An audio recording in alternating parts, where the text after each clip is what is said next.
जय हिंद दोस्तों। उत्तर प्रदेश की राजनीति से एक बड़ी खबर आपको हम बता दें।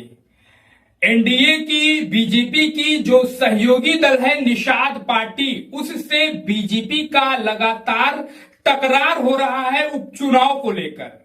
मामला क्या है दोस्तों, इस रिपोर्ट में हम आपको पूरा विस्तृत जानकारी देंगे, उसका खुलासा करेंगे कि आखिर निषाद पार्टी क्यों बीजेपी से खफा है, नाराज है।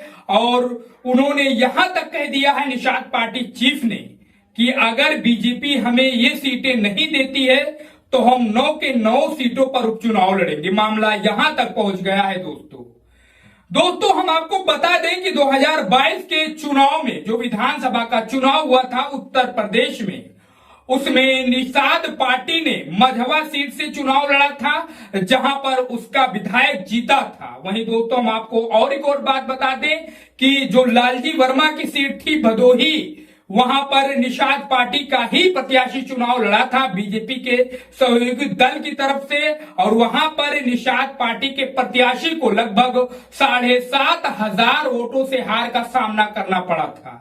अब दोस्तों इन्हीं 2 सीटों पर, जो मझवा की सीट है वहां पर जो निषाद पार्टी के जो है विधायक थे, उन्हें लोकसभा में जो है टिकट दिया गया लोकसभा का। उसके बाद में वो सांसद बन गए तो मझवा सीट खाली हो गई, उस पर उपचुनाव होना है। और इसी तरीके से दोस्तों भदोही की सीट जहां पर लालजी वर्मा विधायक थे, वहां से उन्हें समाजवादी पार्टी ने जो है लोकसभा का टिकट दिया और वो सांसद बन गए, तो अब मझवा सीट भी और भदोही सीट भी खाली हो गई दोस्तों। अब इन 2 सीटों पर जो है निषाद पार्टी मजबूत दावा पेश कर रही थी अपने तरफ से, और उसका हक भी बनता है दोस्तों, क्योंकि एक पर उसका प्रत्याशी मात्र 7,500 वोटों से लगभग हारा था, वहीं दूसरी तरफ उसका प्रत्याशी जो है विधायक था निषाद पार्टी से। अब दोस्तों इस पर कम से कम एक सीट पर तो उसके प्रत्याशी को निषाद पार्टी को तो टिकट मिलना ही था, लेकिन दोस्तों बीजेपी के तरफ से अब यह कहा जा रहा है कि जो है टिकट तो हम देंगे, सीट तो आपको दे देंगे, लेकिन सिंबल जो है वो बीजेपी का होगा, कमल का फूल होगा। लेकिन दोस्तों निषाद पार्टी का कहना है, उसके चीफ का कहना है कि हम अपने पार्टी के सिंबल पर चुनाव लड़ेंगे और अपना प्रत्याशी हम खड़ा करेंगे। बीजेपी का कहना है कि सिंबल हमारा होगा, तो वास्तव में ये भी हो सकता है दोस्तों कि आदमी भी बीजेपी का हो सकता है। अब इसी रस्सा कशी में दोस्तों ये भी देखा जा रहा है, बीजेपी ये भी देखने की पूरी कोशिश कर रही है कि जब लोकसभा का चुनाव हुआ था तो निषाद पार्टी के चीफ के बेटे को भी बीजेपी ने टिकट दिया था और वो बुरी तरीके से परास्त हुए थे।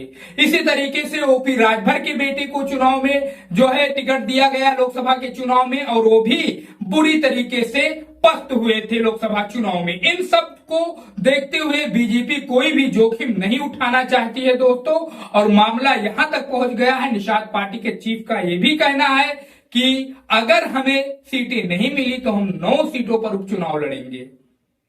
अब अगर ऐसा होता है दोस्तों तो उत्तर प्रदेश में बीजेपी का हालत खराब होना तय माना जा रहा है, क्योंकि निषाद पार्टी भी अपने क्षेत्र में जो है दमखम रखती है आरएलडी की तरह।